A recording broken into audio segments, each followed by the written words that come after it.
So, good morning, ma'am. My name is Chaitanya, and I was given the topic carry look ahead adder. Now, this carry look ahead adder is used to perform the function of summation of n bit binary numbers. I have explained 4-bit carry look ahead adder. So, earlier we used to do this summation from n bit parallel adder, but it had some disadvantages, which were that each full adder has to wait for its carry in from its previous stage full adder. Hence, nth full adder will have to wait until all n-1 full adders have completed their operations, and this made the process very slow and caused a lot of delay. Hence, we use carry look ahead adder. Now, here we can look at the circuit of the carry look ahead adder. Now, this carry look ahead adder, the carry out calculations of all the adders need not require the carry input of the previous adder. That is, that we can see that for parallel adder, for C1 calculation we need to have C0, and for C2 calculation we need to have C1, and for C3 calculation we had to have C2. Hence, we needed all the carry out operations of the previous adder for the carry in calculation of the next adder. For simplicity, what we have done is we have defined something as carry generator, and we are writing carry generator as the AND operation of the inputs. And we have also, for our simplification, defined a carry propagator, and in carry propagator we're just having the XOR of the input operations. For carry look ahead adder, we can define the carry out operations of all the full adders in terms of C0 only, so that all these carry out operations can take place simultaneously and we won't have to face the delay. Now, looking at equations 1, 2, 3, 4, we know that C1 is equal to C0 P0 plus G0 and so on, and C2 is equal to C1 P1 plus G1 and so on. So basically what we have to do right now is we have to write C1 in terms of C0, and we also have to write C2, C3, C4 in terms of C0s, and it can be done by replacing the equations 1, 2, 3, 4 in the required equations, which can be seen here. Now clearly C1, C2, C3 are intermediate carry bits. So let's remove C1, C2, C3 from RHS of every equation. Substituting 1 and 2, we get C2 in terms of C0 and so on. Hence, the final equations that we have are C1 is equal to C0 P0 plus G0, and the following C2, C3, C4 equations are written below it.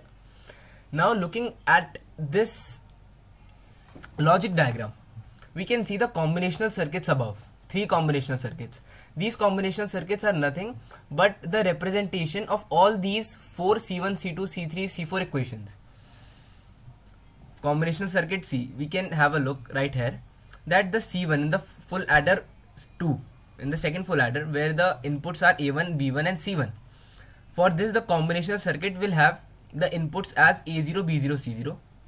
For the full adder that has the inputs as A2, B2, C2, the combinational circuit will have the inputs as A0, B0, A1, B1, C0, and similarly we can see for the third full adder that has the inputs as A3, B3 and C3, and the following combinational circuits will have all the inputs that we have used until now.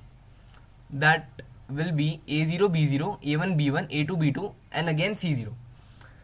So looking at these 4 equations, we'll find that we're not having P0 and G1 in the logic diagrams. See, in the logic diagrams, in the combinational circuits, we're not having P0, G0. We're having A2, B2. But looking at the third slide, we know that G and P are nothing but just the representations of A and B. So if we write these equations like these, so we can represent the combinational circuits in terms of P and G as well, and this can be represented as shown in these 2 figures. I've made the combinational circuits for C1 and C2 in terms of P0 and G0, and these will look like this, and they will look like these. So for C1 we're having an AND gate with input C0, P0, and its output is connected with an OR gate of G0, giving us output C1. Similarly, we have the output of C2 as well. Hence, these are the combinational circuits of first full adder and the second full adder. For the third full adder, it can be made, but it will be very complex. Hence, this is the disadvantage. The disadvantage of the carry look ahead adder. The disadvantage is that it involves very complex hardware, a lot of ands and or gates. Hence, it is really it is very costlier. It is very costly. So it again will be more complicated if we increase the number of bits. And the advantage is that we can do the carry calculation simultaneously. Hence, the time taken for the final answer will not be more, would be way less than the n bit parallel adder. So this was the theory for carry look ahead adder. Thank you.